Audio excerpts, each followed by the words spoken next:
अस्सलाम वालेकुम फ्रेंड्स, मैं हूं डॉक्टर शहनाज और आज हम रिसर्च के एक इम्पॉर्टेंट टॉपिक पे बात करेंगे जो है थ्योरेटिकल फ्रेमवर्क। सबसे पहले हम बात करेंगे थ्योरेटिकल फ्रेमवर्क क्या है और ये क्यों ज़रूरी होता है। उसके बाद इसके कंपोनेंट्स क्या हैं और इसको रिसर्च राइटिंग के अंदर किस तरह लिखा जाता है।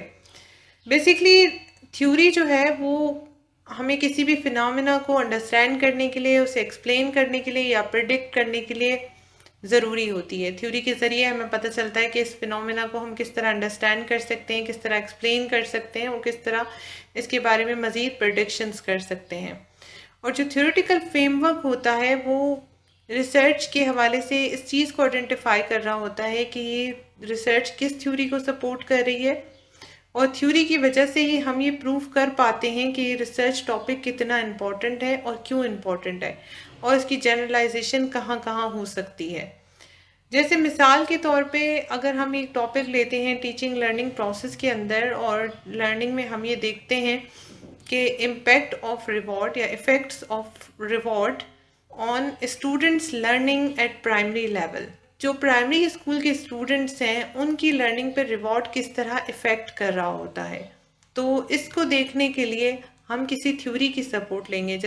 जैसे स्किनर ने जो थ्योरी दी है कॉन्सिक्वेंसेस की, थ्योरी ऑफ रिवॉर्ड रीइंफोर्समेंट के हवाले से थ्योरी दी है, वो थ्योरी इस टॉपिक को सपोर्ट कर सकती है या कर रही है कि अगर बच्चे को रिवॉर्ड ज़्यादा दिया जाएगा तो उसकी लर्निंग ज़्यादा होगी, उसका इंटरेस्ट बढ़ेगा और लर्निंग की तरफ ज़्यादा मोटिवेट होगा।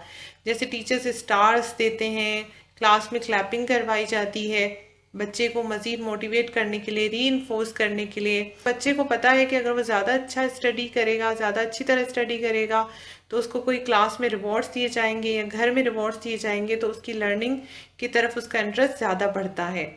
तो ये थ्योरी इस तरह हम बयान कर सकते हैं कि हमने जो रिसर्च सेलेक्ट की है वो किस थ्योरी की सपोर्ट पे जा रही है। उसके बाद हम देखते हैं कि कंपोनेंट्स क्या हैं थ्योरेटिकल फ्रेमवर्क में, कौन कौन सी ऐसी चीज़ें हैं जो ज़रूरी होती हैं, जो हमें एज ए रिसर्चर जब हम रिपोर्ट राइटिंग कर रहे होते हैं तो हमें मेंशन करना ज़रूरी है या पहले से हमें पता होना भी ज़रूरी है रिसर्च के अंदर। सबसे पहले वेरिएबल्स को आइडेंटिफाई करना कि वह हमारे वेरिएबल्स क्या हैं। जैसे मैंने मिसाल दी कि effects of reward on students learning, तो यहाँ पे जो रिवॉर्ड है वो इंडिपेंडेंट वेरिएबल है और जो लर्निंग है स्टूडेंट्स की वो डिपेंडेंट वेरिएबल है। तो हमें वेरिएबल्स को आइडेंटिफाई करना है कि हमारे मेन वेरिएबल्स क्या हैं, एक दो से ज़्यादा भी हो सकते हैं, और कौन कौन से ऐसे फैक्टर्स हैं जो इस टॉपिक से रिलेट कर रहे हों। उसके बाद इनकी जो डायरेक्शन है उसका भी अंदाज़ा लगाना ज़रूरी है कि अगर वेरिएबल्स के दरमियान रिलेशनशिप मौजूद है तो वो रिलेशनशिप पॉजिटिव है या नेगेटिव है। ये इस चीज़ के भी डायरेक्शन का अंदाज़ा हमें पहले से ही होना चाहिए। अगर रिवॉर्ड ज़्यादा हो रहा है तो बच्चे की लर्निंग भी ज़्यादा हो रही है, तो ये पॉजिटिव रिलेशन है।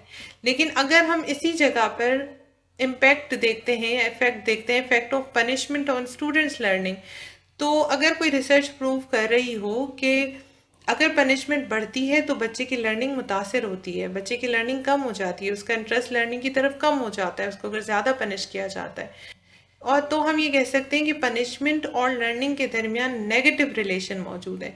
तो यानी ये जो रिलेशन है ये नेगेटिव है, नेगेटिव डायरेक्शन में जा रहा है। तो यहाँ थ्योरेटिकल फ्रेमवर्क के अंदर हमें डायरेक्शन भी आइडेंटिफाई करनी है कि रिलेशन मौजूद है वेरिएबल्स के दरमियान और वो रिलेशनशिप किस सिमत में जा रहा है, पॉजिटिव डायरेक्शन में जा रहा है या नेगेटिव डायरेक्शन में जा रहा है। उसके बाद थ्योरेटिकल फ्रेमवर्क में उसकी लॉजिक भी हमें देनी है कि अगर रिलेशनशिप मौजूद है तो वो किस तरह लॉजिकली हम उसे प्रूव कर सकते हैं। ये भी बहुत इंपॉर्टेंट है कि आया हम उसे प्रूव भी कर सकते हैं लॉजिकली या सिर्फ हमने उसे अपने एक अंदाजे से बता दिया। तो ज़्यादा इंपॉर्टेंट है कि हम लिखें कि हमारा जो रिलेशनशिप है वो लॉजिकली प्रूव भी हो रहा है। तो हम मुख्तलिफ लिस्ट एक बना लें जिसमें हम प्रपोजिशंस मेंशन कर दें, स्टेटमेंट्स मेंशन कर दें जो वेरिएबल्स के रिलेशन को शो कर रहे हों, और वही प्रोपोजिशन बाद में हाइपोथेसिस की शक्ल अख्तियार करते हैं। उसके बाद अपने थ्योरेटिकल फ्रेमवर्क को हम एक प्रॉपर डायग्राम की शक्ल दे दें। जिस तरह यहाँ पर आप पिक्चर में देख सकते हैं कि हमने एग्जाम्पल के तौर पर आपको एक डायग्राम दिखाया है। इसी तरह आप जब भी अपना थ्योरेटिकल फ्रेमवर्क डिज़ाइन कर रहे हों, अपना थ्योरेटिकल फ्रेमवर्क बना रहे हों, तो आप एक डायग्राम की सूरत में उसे तैयार कर लें ताकि जिनके सामने भी आप शो कर रहे हो उनके सामने अच्छी तरह आप उसको शो ऑफ कर सकें और वो उसको अच्छी तरह अंडरस्टैंड कर सकें।